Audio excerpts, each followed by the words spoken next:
ମୁଁ ଦେଖିଲି brain development ହୁଏ 5 ବର୍ଷ। ଏବେ ପିଲାଙ୍କୁ ଆମେ ନାହିଁ କଲୁ 5 ବର୍ଷ ପୂର୍ବରୁ ପଢ଼ା ନା, ବିଭିନ୍ନ ମାଧ୍ୟମରେ ଶିକ୍ଷା ଦିଅ, ବହି ଘୋଷା ନା। ଯଦି କିଛି କହିବାର ଥାଏ ଆଜିକାଲି ମତେ ଏ ବୟସରେ କେବଳ ପିଲାଙ୍କୁ, ପିଲାମାନେ ପ୍ରେଜେଣ୍ଟ ଅଛନ୍ତି, ତାଙ୍କର ଅଭିଭାବକ ଅଛନ୍ତି, ମୋର ମଙ୍ଗଳପୁର ପଞ୍ଚାୟତର ବିଶିଷ୍ଟ ଲୋକ ମାନେ ଉପସ୍ଥିତ ଅଛନ୍ତି। ଏଇଠି ପିଲାଙ୍କ ଭଲ ପଢ଼, ଠିକ ଲେଖ, ଠିକ ପଢ଼, ଠିକ ଶିଖ, ଏ ତ କଥା। ମୁଁ ତ ଡାକ୍ତରୀ ସ୍ୱାସ୍ଥ୍ୟ ବିଷୟରେ କିଛି କହିବି। ସ୍ୱାସ୍ଥ୍ୟ କହିଲେ ଆମେ ବୁଝୁ ଦିଟା ଜିନିଷ, ମନଟା ଭଲ ଥିବ, ଶରୀର ଭଲ ଥିବ। ଏ ଦିଟା ପାଇଁ କ'ଣ ଶିକ୍ଷା ତ ନିହାତି ଦରକାର। ଶିକ୍ଷା ଏକ ଜ୍ଞାନ ଆଲୋକ, ଶିଖିଲେ ତମେ ବିଭିନ୍ନ ଜିନିଷ ଶିଖିବ। ତେଣୁକରି ଆମର ସ୍କୁଲରେ ଶିକ୍ଷା ଦିଆହେଉଛି ବିଭିନ୍ନ ବିଷୟରେ। ଆଜିକାଲି ବୈଜ୍ଞାନିକ ଯୁଗ, ବିଜ୍ଞାନ ଉପରେ ବି ଶିକ୍ଷା ଚାଲୁଛି। ଆଗରୁ ଯେମିତି ଆମର ଗଣିତ ଆଉ ସାହିତ୍ୟ ଇତିହାସ ଥିଲା, ସେସବୁ ବି ପଢ଼ା ହେଉଛି। ତ ପାଠ ପଢ଼ା ସହିତ ଆମର ସ୍ୱାସ୍ଥ୍ୟଟି ଭଲ ରହିବା ଦରକାର। ଆମେ ବହିରେ ଲେଖି ଦେଉଛୁ ସୁଷମ ଖାଦ୍ୟ, ଇଏ ରହିବ, ଡାଲି ରହିବ, ମାଂସ ଜାତୀୟ ଜିନିଷ, ପ୍ରୋଟିନ୍ ଜାତୀୟ ଜିନିଷ, ଚେନା ଜାତୀୟ ଜିନିଷ, ତୈଳ ଜାତୀୟ ଜିନିଷ, ଦେଖିଲି ଏଗୁଡ଼ାରେ ଆଉ କିଛି ଲାଭ ନାହିଁ। ପଖାଳ ଶାଗ ଖାଉଛି କ'ଣ ସେ ସ୍ୱାସ୍ଥ୍ୟ ମେଣ୍ଟେନ୍ କରିପାରିବନି? ମଣିଷର କ'ଣ ଖାଦ୍ୟ ପ୍ରକୃତିରେ ଭାତ, ଡାଲି, ଆଳୁ, ବାଇଗଣ, କଦଳୀ, ପୋଟଳ, ଅମୃତଭଣ୍ଡା ନା କେବଳ ଘାସ? କହିଲେ ଅବଶ୍ୟ ଖରାପ ଭାବିବ, ମଣିଷ ଖାଇବା କଥା କେବଳ ଘାସ, ଆଉ କିଛି ନୁହଁ। ଆମର ସବୁ ମେସିନ୍ ତିଆରି ହେଇଛି କେବଳ ହର୍ବିଭୋରସ୍ ବା ଇଏ ପାଇଁ, ଘାସ ପାଇଁ। ତ ଆମ ଯାହା ଖାଇବା କଥା ସୁଷମ ଖାଦ୍ୟ ତ ଆମେ ସବୁବେଳେ ଛେନା, ଏ ସବୁ ଯେଉଁ ବହି ଲେଖିଛି ସାଇନ୍ସ ବହି ପଢ଼ିବା କଥା ନୁହଁ। ଭାତ ଖା, ଡାଲି ଖା, କିଛି ନହେଲେ ଶାଗ ଖା। ମାନେ ଶାଗରେ ଗ୍ରୀନ୍ ଭେଜିଟେବୁଲ, ତାର ସବୁ ଜୈବିକ ଶକ୍ତି ଅଛି, ଅନ୍ୟ କେଉଁଥିରେ ନାହିଁ।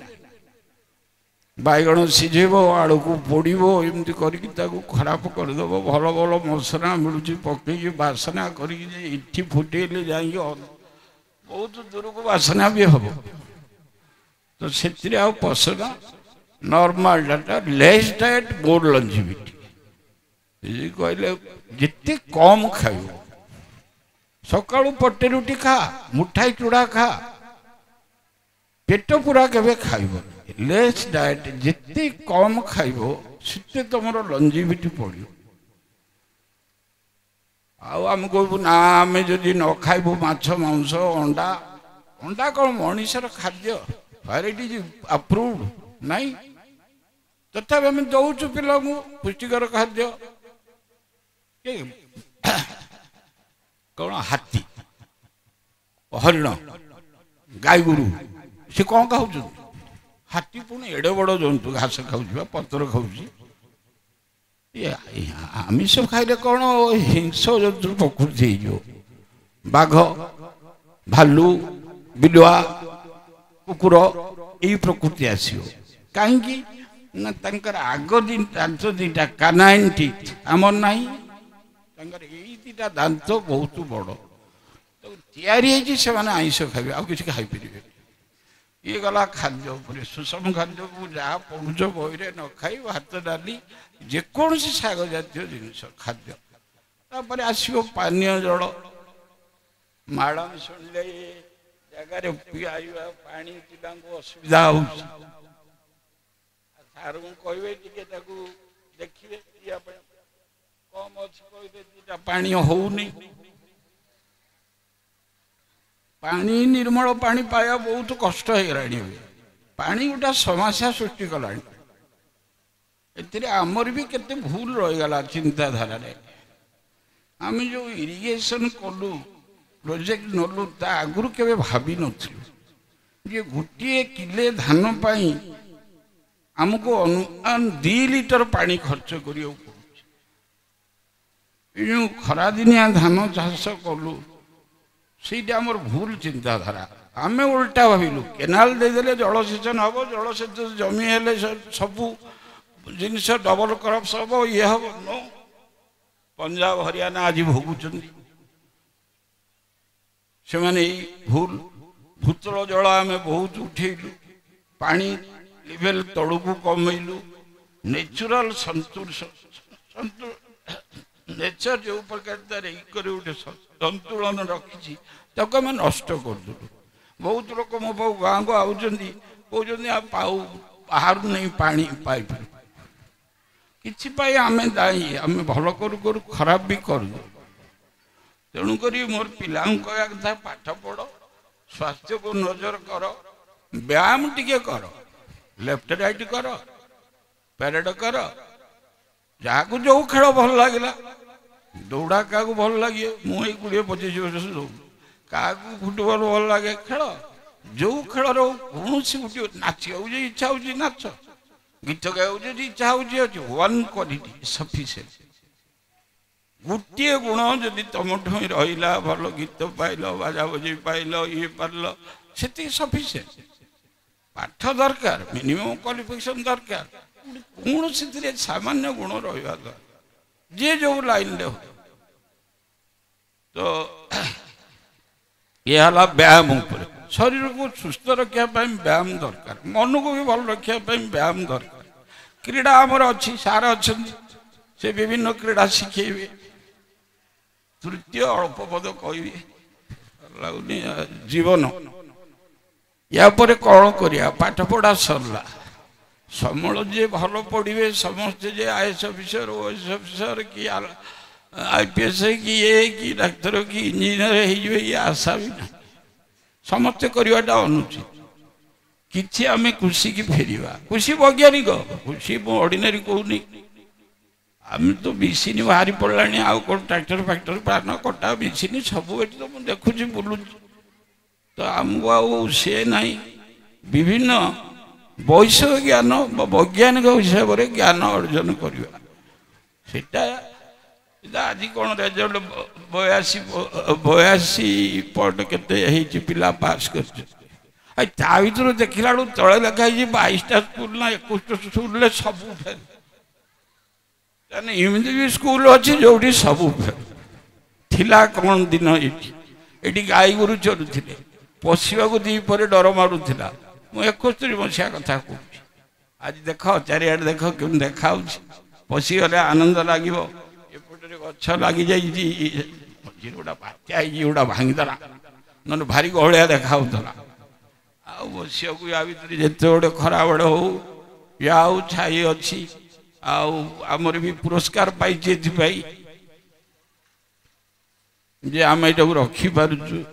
ଆଉ ଆମର ଗୀତ ଆକାରରେ ଜଣେଇଦେଲେ, ବାପା ମାଆଙ୍କୁ ଗୀତ ଆକାରରେ ଚଇନୁ ଆଉ ଯାହା କହିଲେ ପ୍ରକୃତ କଥା। ପିତାମାତାଙ୍କ କଥା ଶୁଣ, ଗୁରୁଜନମାନଙ୍କୁ ତାଙ୍କର କେମିତି ବ୍ୟବହାର କରିବା କଥା ଶିଖ, ବନ୍ଧୁମାନଙ୍କୁ ବ୍ୟବହାର କରିବା ଶିଖ। କିନ୍ତୁ ସମାଜ ଆଜି ବଦଳି ଯାଇଛି। ଆଉ ଆମେ ଭାବିବେ ଓଡ଼ିଶା ଖଣିଜରେ ଭରପୁର, ଖଣିଜରେ, ସାମୁଦ୍ରିକରେ ବି 3 ପାଟ ରହିଲା ଭରପୁର, ଖଣିଜରେ ଭରପୁର। ଇଏରେ କ'ଣ ମାଛ ଫାଛ ବନ୍ଦର ଫନ୍ଦର, ସେଥିରେ ବି ଭରପୁର, ଜଙ୍ଗଲ ବି ଭରପୁର। ଅତି କମ୍ ବୟସରେ ଦୁଃଖ ଲାଗୁଛି, 16 ବର୍ଷ 17 ବର୍ଷ ପିଲା ଏଇ ସଞ୍ଜୟ ହଉ ଆଉ 2 ଘଣ୍ଟା ପରେ ଦେଖିବ ସେ ଓଭରଡ୍ରିଙ୍କ କରି ପହଞ୍ଚିବ। ମଦରେ ବି ବହୁଳ ପ୍ରଚାର, କିଛି କମ୍ ନାହିଁ। ସରକାର କ'ଣ କରିବ? ତମେ ପିଇବ ଆଉ ସରକାର ନା ବନ୍ଦ କରିଦେବ। କ'ଣ ଲାଭ ହେଲା ଗୁଜରାଟରେ ବନ୍ଦ କରିକି? କ'ଣ ଲାଭ ହେବ ବିହାରରେ ଲାଭ ବନ୍ଦ କରିକି? ତମେ ଚୋରାରେ ପିଇବ, ଆହୁରି ପଏଜନ ମଦ। କେରଳରେ ଚେଷ୍ଟା କର, ଆମେ ଚେଷ୍ଟା କରିବା। ନିଶା ନିବାରଣ ଏକ ମହାତ୍ମା ଗାନ୍ଧୀଙ୍କର କଥା। ତାଙ୍କୁ ଆମେ ଜାତିର ଜନକ କହୁଛୁ, ତାଙ୍କ ଡ୍ରେସ ଖଦଡ଼ ପିନ୍ଧୁନୁ କି କ'ଣ, ସେ ଯେଉଁ ନିଶା ନିବାରଣ ତ ଦୂରରେ ଥାଉ। ଆମେ କିଛି ମାନିବାକୁ ନାରାଜ। ନିରାଟ ସତ୍ୟକୁ ମାନିବାଟା ବଡ଼ କଷ୍ଟ। ଅର୍ଥ ଉପାର୍ଜନ, ଆରେ ଅର୍ଥ ଯଦି କହିଲା ପୁଅ ଯଦି ଯୋଗ୍ୟ ହେଲା, ଅର୍ଥ କାହିଁ ରଖିବ? ଅଯୋଗ୍ୟ ହେଲା ବି କାହିଁ ରଖିବ? ସବୁବେଳେ ରଖ। ମୋର ମନି ମେକ୍ସ ମ୍ୟାନ୍ ଅନଆପ୍। ଅତ୍ୟଧିକ ଧନ ଇ ଅନರ್ಥର କାରଣ ବା ସବୁବେଳେ ଗୋଟେ ଅସ୍ୱାସ୍ଥ୍ୟକର ପରିସ୍ଥିତି ସୃଷ୍ଟି କରେ। ସାମାନ୍ୟ ଗରିବ, little poverty gives life perfection। ସାମାନ୍ୟ ଦାରିଦ୍ରତା ଜୀବନକୁ ପରଫେକ୍ସନ ବା ପୂର୍ଣ୍ଣାଙ୍ଗରେ ପରିଣତ କରିପାରେ।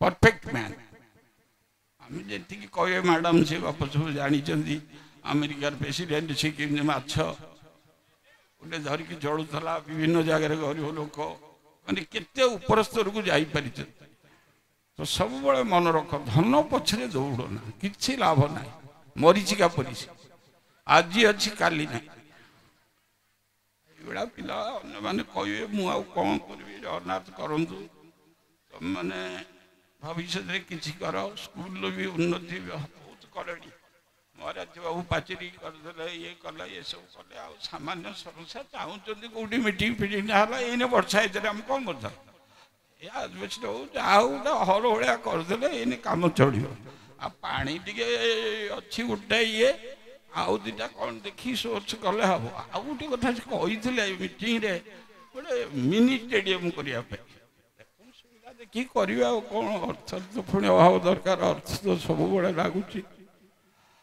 पिला मोर ये कह ठीक रास्तार चल भाग्य जहाँ अच्छी पड़ो कर्म लिखन किए कर अभिभावक माध्यम मास्टर एका दायित्व न जे पिला केमती भल मनीष हम अभिभावक घरे जदि डेली स्वामी स्त्री कजिया लगती पिला जहाँ शिखिब से जना पड़ से भी परिवेश सृष्टि करतु पिला